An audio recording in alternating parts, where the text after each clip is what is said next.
Supreme Court today handed down its long-awaited... At a time when people were desperate for news, radio, more immediate and more trusted than newspapers, became America's favorite way to keep up with events. Maritime labor leaders declared today that... The man who really discovered radio to use it on a massive scale which made history was FDR. My friends, I want to talk for a few minutes with the people of the United States about banking.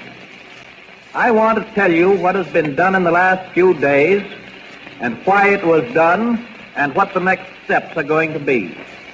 First of all, let me state the simple fact that when you deposit money in a bank, the bank does not put the money into a safe deposit vault.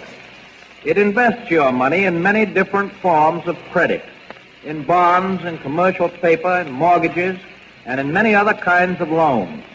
In other words, the bank puts your money to work to keep the wheels of industry and of agriculture turning round.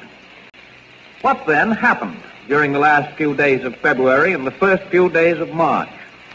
Because of undermined confidence on the part of the public, there was a general rush by a large portion of our population to turn bank deposits into currency or gold. A rush so great that the soundest banks couldn't get enough currency to meet the demand. By the afternoon of March 3rd, a week ago last Friday, scarcely a bank in the country was open to do business. Proclamations closing them in whole or in part had been issued by the governors in almost all of the states. It was then that I issued the proclamation providing for the national bank holiday. And this was the first step in the government's reconstruction of our financial and economic fabric.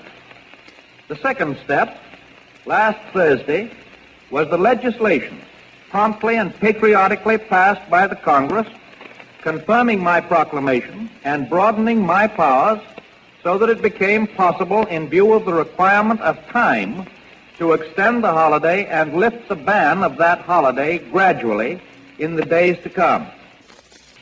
The third stage has been the series of regulations permitting the banks to continue their functions to take care of the distribution of food and household necessities and the payment of payroll.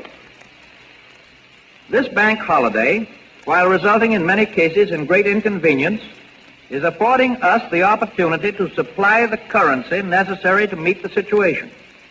Remember that no sound bank is a dollar worse off than it was when it closed its doors last week. Neither is any bank which may turn out not to be in a position for immediate opening.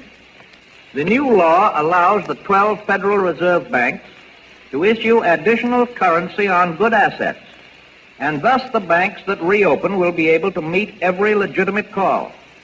The new currency is being sent out by the Bureau of Engraving and Printing in large volume to every part of the country.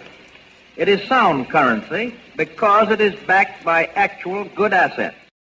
He made the difference. People would be glued to their radios all over the country to find out from this man what's happening, what's going on, when can we get work, when will things change? And just as he understood the power of the still photograph and radio, Roosevelt also saw the newsreel as a way to pull the nation together. Boulder Dam put into operation. Giant spurts of water... Always there was something in there. A dam was being built, or a river was being curved, the colossal Triborough Bridge is formally opened by President or a Roosevelt. plant was being reopened, or some invention was being announced. There was something good going on. Roosevelt made the White House an amplifier of all that the government was trying to do. Ladies and gentlemen, the President of the United States. 5 years of information through the radio and the moving picture have taken the whole nation to school in the nation's business. We have learned to think as a nation. We have learned to feel ourselves a nation.